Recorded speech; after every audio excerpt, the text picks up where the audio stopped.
আসসালামু আলাইকুম, সবাই কেমন আছেন? আজ একটু কিচেনটাতে হাত দিয়েছি। রান্না-বান্নার ঝামেলা আজকে নেই, রান্না করাই আছে। তাই ভাবলাম যে কিচেনে কিছু কাজ আছে, আজকে এগুলো কমপ্লিট করি। যেদিন রান্না থাকে সেদিন এই এক্সট্রা কাজগুলো করা হয় না।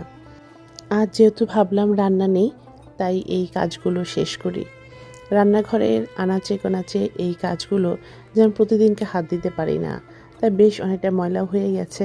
সামারে দেখা যায় প্রতিবার আমি কয়েকবার করে এই কিচেনটা এরকম করে ক্লিন করা হয়। এইবার একবারও আমি এরকমভাবে একদম ডিপ ক্লিন করতে পারিনি। তো আজকে ধরলাম আর ভাবলাম আপনার সাথে শেয়ার করি রান্না-বান্না বা রান্নাঘরের টুকিটাকি কাজগুলো।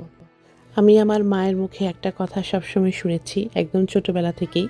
তা হচ্ছে একটা বাসায় যখন আপনি যাবেন, কিচেন আর বাথরুম যদি ক্লিন থাকে তাহলে ধরে নেবেন সেই বাসার যিনি মেইন বা যিনি কাজ করেন বা যিনি মহিলা আছেন, যে মা আছেন, উনি খুব পরিষ্কার। একটা বাসার কিচেন আর বাথরুম দেখলে বোঝা যায় সে বাসার মানুষগুলো কতটুকু পরিষ্কার।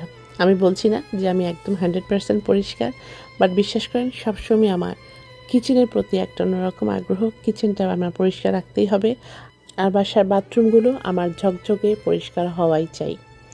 আমি চেষ্টা করি আমার কিচেনটা যেহেতু অনেক বেশি বড় না, একদম অনেক জায়গা নিয়ে না, যতটুকু আমার কিচেন আছে ততটুকুই আমি এটাকে পরিষ্কার রাখতে পছন্দ করি এবং রাখার চেষ্টা করি।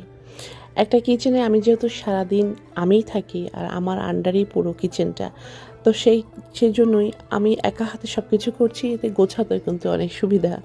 অন্য কেউ এখানে হস্তক্ষেপ করার নেই বা আমার কোনো কাজের হেল্পিং হ্যান্ড নেই। বাংলাদেশে যেমন প্রতিটা বাসাতে হেল্পিং হ্যান্ড প্রয়োজন হয়, মেইড থাকে, তো আমার তো সেটা নেই। তো এই জন্য মনে হয় আমি আরও বেশি নিজে নিজে কাজ করে অভ্যস্ত হয়ে গেছি এবং নিজেই ক্লিন করে অভ্যস্ত হয়ে গেছি। এখন অন্য কেউ যদি আমার কিচেনে হাত দেয় বা পরিষ্কার করার চেষ্টা করে, সেটা আমার কাছে পরিষ্কার মনে হয় না।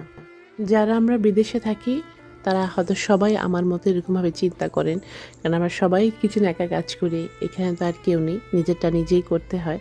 কিচেন হচ্ছে আমার কাছে একটা শান্তির জায়গা, যেখানে আমি দিনের বেশিরভাগ সময় থাকি। সেটা যদি পরিষ্কার পরিচ্ছন্ন আর গোছানো থাকে তাহলে কিন্তু কাজ করতেও অনেক ভালো লাগে, রান্নাবান্না করতেও শান্তি লাগে, রান্না করার মধ্যে কোনো প্যারা লাগে না আমার কাছে। এই জন্য কিচেনটা সবসময় পরিষ্কার পরিপাটি গোছানো থাকাটা আমার কাছে বেশি ভালো লাগে।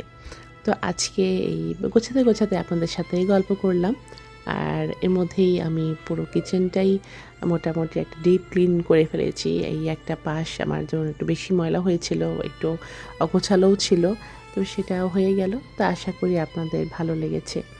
আপনারা সবাই ভালো থাকবেন। নেক্সট ভিডিওতে আবার কথা হবে। আসসালামু আলাইকুম।